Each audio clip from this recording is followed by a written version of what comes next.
तो चलिए आज आए हैं फिजिक्स का एक और थ्योरी लेकर।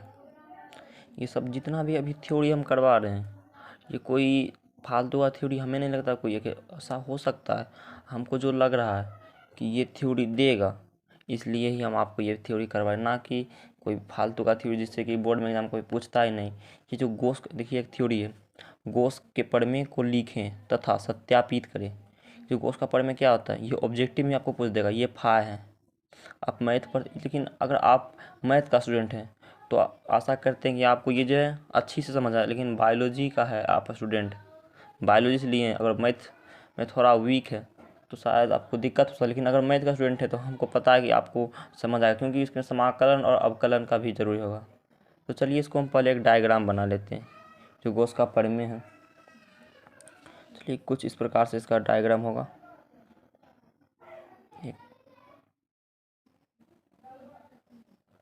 ये जो है अरे ये तो बढ़िया से नहीं बना, लेकिन आप थोड़ा समझ लीजिए।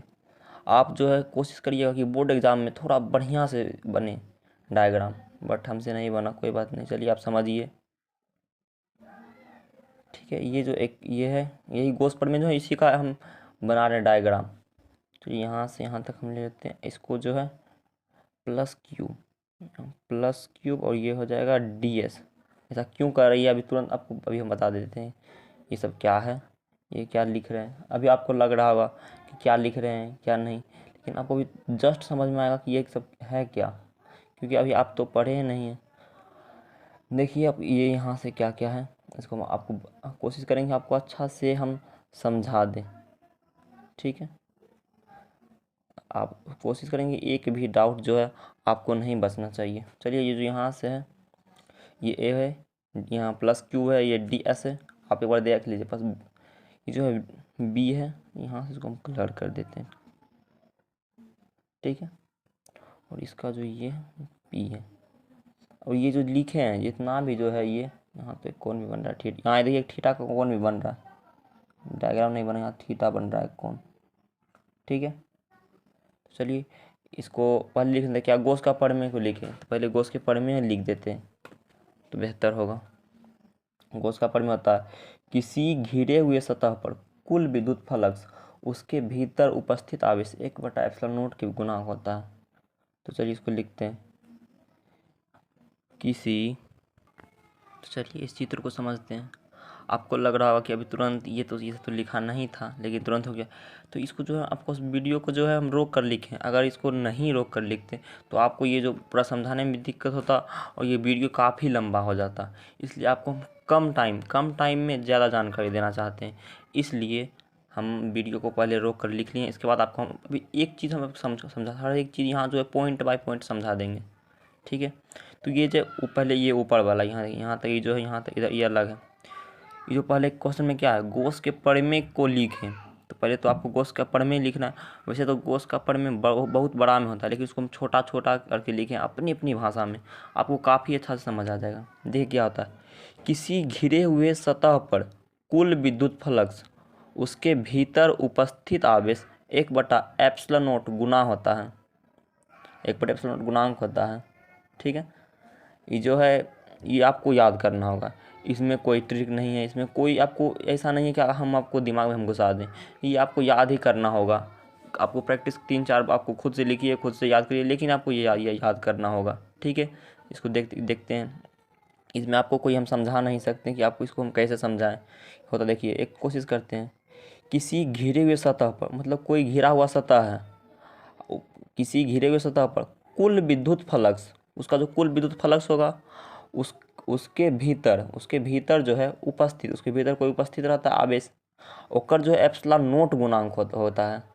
इसी को कहते हैं गोस के प्रमेय, ठीक है। ये अगर सिर्फ और सिर्फ ये गोस का नियम, पहले तो एक ऑब्जेक्टिव देखिए यहाँ से बनेगा कि आपको पूछ देगा कि गोस का प्रमेय लिखें, बस सिर्फ इसका ये जो थ्योरी ये लिखें तो ये हो जाएगा फाई बराबर Q/ε0। ये ऑब्जेक्टिव में पूछेगा, ये ऑब्जेक्टिव में पूछेगा। और ये जो है किसी घिरे हुए सतह पर कुल विद्युत फ्लक्स उसके भीतर उपस्थित आवेश 1/ε0 गुणांक होता है। तो ये जो है ये 2 नंबर का आएगा, ये 2 नंबर का आएगा, और ये जो पूरा थ्योरी होगा वो आएगा 5 नंबर का। चलिए इसको बढ़ाते हैं। तो जो ये चित्र है डायग्राम, इसको यही ये यहाँ लिखा है, इसको हम समझाते हैं। माना कि जो ये बंद सतह है, एक बंद सतह ली है, माना कि बंद सतह के मध्य बिंदु से ये जो आर दूरी पर ये पी कोई बिंदु है, आर दूरी पर जो है पी कोई बिंदु है, ठीक है, आर दूरी पर पी कोई बिंदु है, और विद्युत क्षेत्र की तीव्रता ये है, जो बी है ना, ये जो है, ये जो है, ये है विद्युत क्षेत्र की तीव्रता। वैसे भी आप पीछे पढ़े होंगे कि विद्युत क्षेत्र की तीव्रता जो है ई होता है, और ई बराबर एक फॉर्मूला उसका होता है 1/4πε0 इंटू Q/r², ठीक है, इसीलिए यहाँ लिखें ई है। तो देखिए ये बराबर, ये फॉर्मूला भी तुरंत आ गया, देख लीजिए, ई बराबर 1/4πε0 Q/r², ये फॉर्मूला, ये आपको याद करना होगा। इसमें हम आपको कुछ भी नहीं कर सकते कि आपको जो भी है ये फॉर्मूला आपको रटिए या आपको जैसे करिए, ये फॉर्मूला आपको याद होना चाहिए।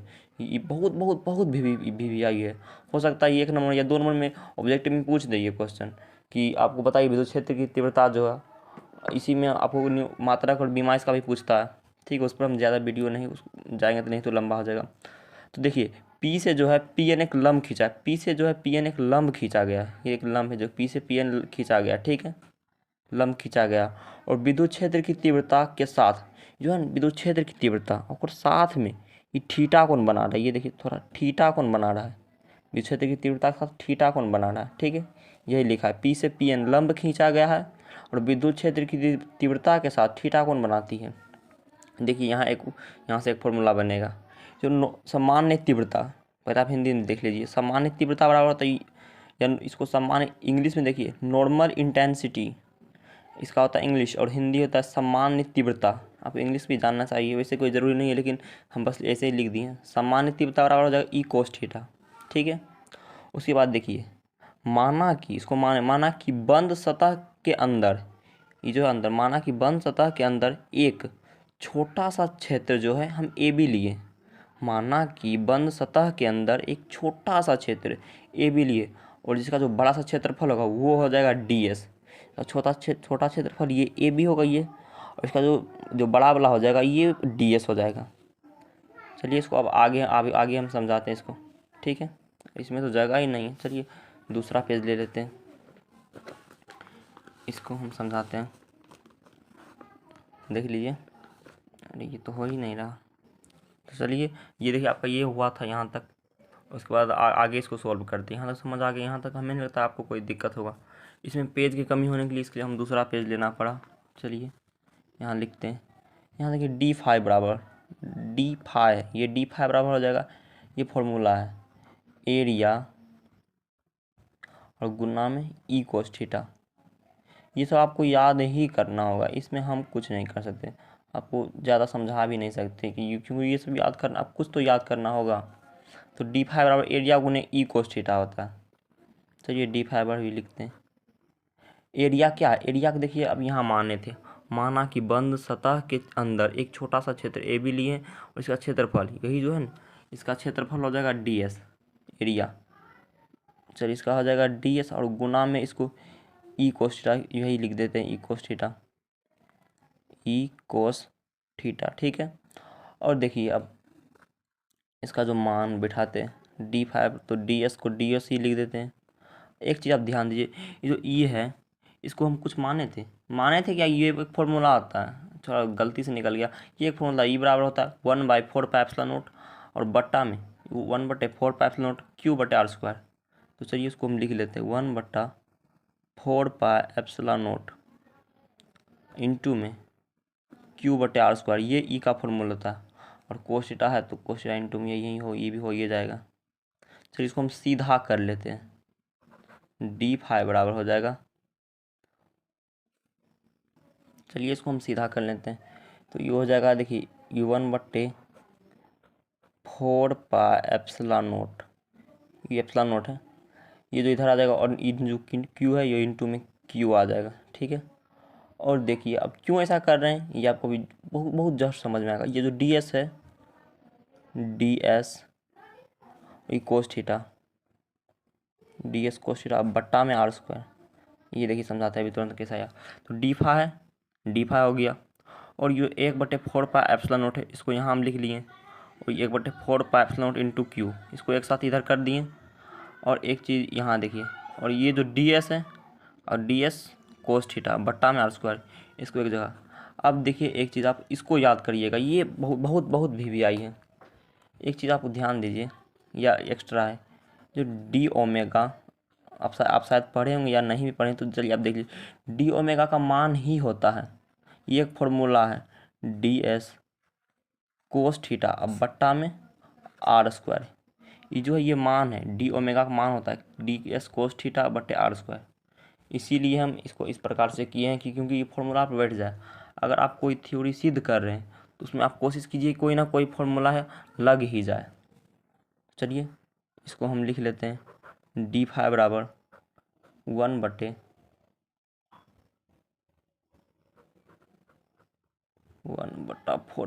इंटू क्यू, और डी एस कोस थीटा बटे आर स्क्वायर को क्या लिख लेंगे, डी ओमेगा, ये ओमेगा है, इसका जो पूरा मान ही होता है, इसका जो पूरा मान ही होता है डी ओमेगा। ठीक है, इसका जो पूरा यहाँ से यहाँ तक पूरा मान ही डी ओमेगा। यहाँ देखिए, इसलिए आपको ज़्यादा दिक्कत नहीं है, इसलिए हम ये इसका फॉर्मूला भी लिख दिए। ठीक है, यहाँ तक ये हो गया।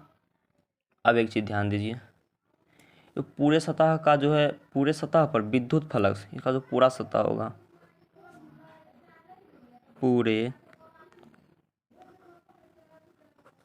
पूरे सतह पर जो है विद्युत फ्लक्स, ठीक है, देखिए लिख लेते हैं इसको, पूरे सतह पर विद्युत फ्लक्स।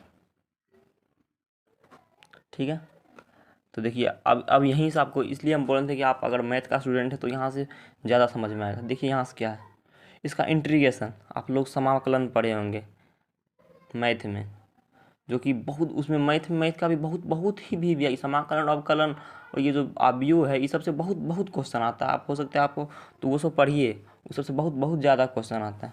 तो चलिए इसका इंटीग्रेशन करते हैं, ये इंटीग्रेशन का चिन्ह ही है। अगर आप बायोलॉजी का स्टूडेंट है और मैथ नहीं पढ़े तो यहाँ से आपको शायद दिक्कत हो सकता है, लेकिन आप ध्यान दीजिए तो उतना दिक्कत नहीं होगा। ठीक है, इसका इंटीग्रेशन कर रहे हैं, 1/4 पाई एप्सिलॉन नॉट, और क्या है इनटू में क्यू, और ये है डी ओमेगा। ठीक है, इसका इंटीग्रेशन किए पूरे सतह पर विद्युत फ्लक्स। ठीक है, अब देखिए, अगर आप यहीं से देखिए, अगर आप इंटीग्रेशन पढ़े होते तो आपको पता होता कि ये डी फाई है, तो इसका सिर्फ और सिर्फ फाई हो जाएगा। तो अब इंटीग्रेशन, क्योंकि अभी हम मैथ हम पढ़ा नहीं रहे हैं, फिजिक्स मतलब बता रहे हैं, तो हम ज़्यादा मैथ पर जाने की ज़रूरी नहीं है। हम आप नहीं पढ़े हो तो आप कोशिश कीजिए, हो सकता है पढ़ लीजिए। ठीक है, चलिए 1/4 ये कॉन्स्टेंट होता है। फिर आप एक बार बोल रहे हैं कि मतलब आप, चलिए छोड़िए, अब क्या एक ही बात को बोले, चलिए इसको, ये कांस्टेंट है समझाते हैं, 1/4 पाई एप्सिलॉन नॉट, ये कांस्टेंट इसको बाहर हो गया और ये इसको बाहर हो गया, और ये जो है ना, तो हम इंटीग्रेशन इसका अब इंटीग्रेशन करते हैं, ये डी ओमेगा का सिर्फ, तो इंटीग्रेशन डी ओमेगा। ठीक है, तो एक चीज़ और अभी हम आपको बता देते हैं, नहीं तो आप बोलिएगा बाद में कि ये कैसे आ गया, ये अलग है, ये अलग है। ये जो डी ओमेगा, या डी ओमेगा का भी, ये जो है इंटीग्रेशन डी ओमेगा का एक फॉर्मूला आता है, इसका होता है 4 पाई, इसका मान जो है डी ओमेगा है ना, इसका मान ही होता है 4 पाई, इसका मान ही होता है 4 पाई, तो यही इसका मान हम यहाँ रख देते हैं, क्योंकि इसलिए इंटीग्रेशन भी हम कर रहे हैं। तो चलिए इसको हम लिख लेते हैं, फाई बराबर 1/4 पाई एप्सिलॉन नोट इंटू में क्यू। अब देखिए, ये समाकलन डी ओमेगा का मान क्या है, समाकलन डी ओमेगा, ये इस जो सांप की तरह दिख रहा है, ये डी ओमेगा मतलब इंटीग्रेशन का चिन्ह है, तो इसका मान होता है 4 पाई। ठीक है, अब देखिए, ये 4 पाई और ये 4 पाई खत्म हुआ, बचा क्या है, क्यू और बट्टा में एप्सिलॉन नोट, क्यू बट्टा में एप्सिलॉन नोट। चलिए यही हमको सिद्ध भी करना था, जो कि प्रूव्ड हुआ है। चलिए इसको देखिए कहाँ तक हुआ है, ये गॉस के प्रमेय था, इसको हम पहले लिख दिए किसी घिरे हुए, ये ध्यान दीजिएगा, ये आपको पहला एक चीज़ ये याद रखिएगा, दूसरा ये याद कर लीजिएगा, किसी घिरे हुए सतह पर जो है, किसी घिरे हुए सतह पर कुल विद्युत फ्लक्स उसके भीतर उपस्थित आवेश 1/ε0 गुना होता है। ये था गॉस का नियम, यही था गॉस का नियम, क्योंकि यहाँ गॉस के प्रमेय को भी लिखने के लिए बोल रहा था। ठीक है, और इसको फिर ये डायग्राम है और ये रहा आपको, चलिए एक बार डायग्राम कोशिश करते हैं यहाँ। एक बार कोशिश करते बनाने की, अगर शायद बन जाए अच्छा से तो ठीक है, नहीं तो कोई बात नहीं, आप बनाइएगा। ठीक है, इसको कुछ इस प्रकार से लिए थे, इसको फटाफट कोशिश करें, नहीं तो फिर वीडियो लंबा हो जाएगा। ये तो यहाँ बना हुआ ही, और ये जो है ये था एन, ये था ई, ये था थीटा, यहाँ से एक बी, ए, ठीक है, यही था। एक है, देखिए प्लस क्यू है, डी एस है, उसके बाद ये बी है। तो यही ये सब लिखा हुआ, आप इसको पढ़ के एक बार समझ सकते हैं कि माना कि जो है एक बिंदु, एक बार फिर से पढ़े, माना कि बंद सतह के मध्य बिंदु से r दूरी पर P कोई बिंदु है और बिंदु से तीव्रता आई है, तो E बराबर इसका फॉर्मूला हो गया। फिर P से PN लंब खींचे थे, ये थोड़ा दिक्कत है, यही P से PN जो लंब खींचे, उसके बाद यहाँ से देखिए बना था। एक चीज़ यहाँ ध्यान दीजिएगा कि नॉर्मल इंटेंसिटी यानी सामान्य तीव्रता बराबर होता है E बराबर कोस थीटा। फिर उसके बाद माना कि इसके बाद ये भी ये सब याद करना आपको जरूरी होगा, तभी आपको सिद्ध हो सकता है, नहीं तो थ्योरी ही नहीं सिद्ध होगा। कुछ ऐसा पॉइंट आएगा तो माना कि बंद सतह के अंदर तो एक छोटा सा क्षेत्र ए बी लिए, ठीक है, और इसका जो क्षेत्रफल था डी एस था, इसका ए बी है क्षेत्रफल और इसका डी एस होगा। ठीक है, चलिए, और फिर इसके बाद फिर यहाँ से हुआ था डी फाइव एरिया गुना कोस थीटा, ये भी याद कर लीजिएगा आप। डी एस कोस थीटा यहाँ लिखिए, एरिया का मान था 1/4 क्यू स्क्वायर, ये देखिए आप यहाँ से इसका मान रख दिए पूरा, और डी एस कोस थीटा इसका ओमेगा, ये भी लिखिए दिए कि आपको कोई दिक्कत नहीं हो, इसका फॉर्मूला आता है। उसके बाद यहाँ से इंटीग्रेशन किया और ये आया। चलिए, आशा करते हैं कि ये भी थ्योरी आपको समझ आया होगा। ठीक है, इसके नेक्स्ट वीडियो में मिलते हैं किसी नए टॉपिक के साथ। चलिए बाय बाय। इसका कोई फिजिक्स या हम मैथ का ही लेकर आएंगे, शायद कोशिश करेंगे अभी फिजिक्स का ही थ्योरी चलने दीजिए। ठीक है, चलिए, कुछ 17 मिनट का वीडियो है, आप 1-2 बार हो सकता है देख लीजिए, कहीं गलती हो तो आप छोटा भाई समझ कर माफ़ कीजिएगा। ठीक है।